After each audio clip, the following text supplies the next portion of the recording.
नमस्कार साथियों।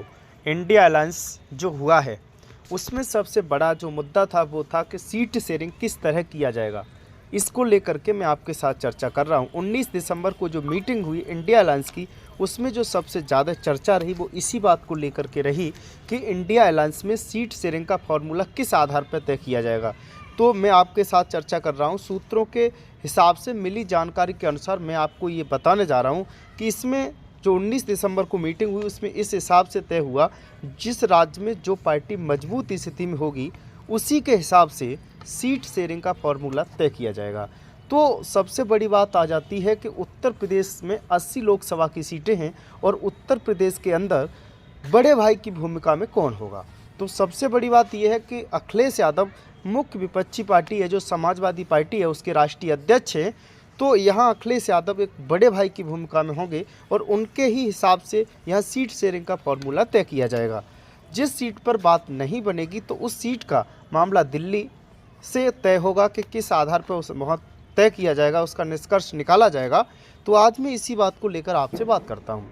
तो अखिलेश यादव आज उन्होंने जिस तरह एक महाब्राह्मण सभा का सम्मेलन किया, उसकी राष्ट्रीय अध्यक्षता की, तो उसको लेकर के सबसे बड़ा जो सवाल आता है कि उनका मानना है कि जो एनडीए को जो टक्कर देगा वो पीडीए होगा। पीडीए का मतलब क्या था? तो आज से पहले पीडीए का मतलब यही हुआ करता था, पिछड़ा दलित और अल्पसंख्यक। पिछड़ा दलित और अल्पसंख्यक के हिसाब से ही पीडीए को अभी तक संभाला जाता था। लेकिन आज जब ब्राह्मण महासम्मेलन की उन्होंने अध्यक्षता की, तो आज जब पीडीए का मतलब उनके विधायक पांडे से ये पूछा गया कि इससे समाजवादी पार्टी का तो पीडीए से 2024 का चुनाव लड़ने जा रही है, तो उन्होंने बताया पीडीए का मतलब ये है जो दबा है, कुचला है, शोषित है, वंचित है। समाजवाद का मतलब ही यही है और पीडीए का भी मतलब यही है। इसी पर समाजवादी पार्टी काम करती है। तो इस तरीके से समाजवादी पार्टी एक एक्टिव मूड में नज़र आने लगी है। और जिस तरह 2022 के चुनाव में अखिलेश यादव को हार का सामना करना पड़ा था, उसके बाद में लगातार वो ज़मीनी स्तर पर कहीं जगह जगह जाकर के अपना प्रचार प्रसार और लोगों से मुलाकात का दौर उनका जारी है, क्योंकि वो जानते हैं कि लड़ाई बहुत बड़ी है। 2024 की जो लड़ाई है वो बीजेपी वर्सेस इंडिया अलायंस के बीच होनी है। यहाँ जो फाइट होगी वो 1 to 1 होगी।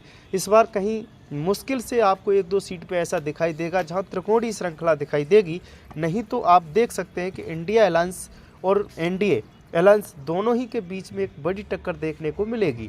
तो मैं अपने सभी साथियों से जो इस बात को सुन रहे हैं उन्हें ये क्लियर कराना चाहूँगा कि यहाँ एक और ट्विस्ट आपको देखने के लिए मिल सकता है, जहाँ बीएसपी इंडिया अलायंस का हिस्सा हो सकती हैं।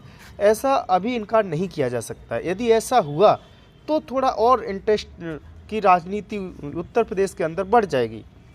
और सबसे बड़ी बात यह है, जब 19 दिसंबर को मीटिंग की गई तो वहाँ ममता बनर्जी ने पीएम के नाम की जो बात कही, जो नाम को आगे बढ़ाया, वो था मल्लिकार्जुन खड़गे। मल्लिकार्जुन खड़गे एक दलित समाज से ताल्लुक़ रखते हैं, तो इसलिए भी ये दौर ज़्यादा चर्चा में आ गया।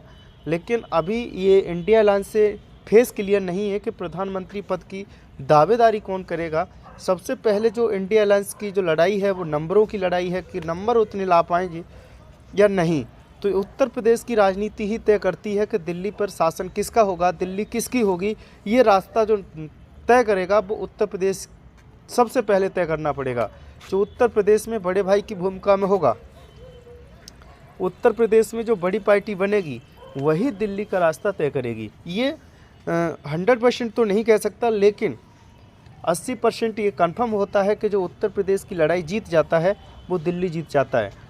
तो इसी को लेकर के आज जिस तरह अखिलेश यादव एक एक्टिव मूड में नज़र आ रहे हैं, तो उसका मानना ये है कि उन्होंने अपनी अब तक की जो राजनीति है उसमें बहुत कुछ सीखा है और बीजेपी को समझ रहे हैं कि इतना आसानी से उसे टक्कर देना और उसे हरा पाना बहुत मुश्किल काम है। इतना आसान नहीं है कि 2024 में सबसे बड़ी बात एक 22 जनवरी राम मंदिर का उद्घाटन है। जो राम मंदिर का उद्घाटन उत्तर प्रदेश की 80 सीटों को नहीं बल्कि उत्तर भारत की कम से कम 200 सीटों को प्रभावित करेगा। तो उस समय उसकी काट ढूंढ पाना बहुत मुश्किल काम है।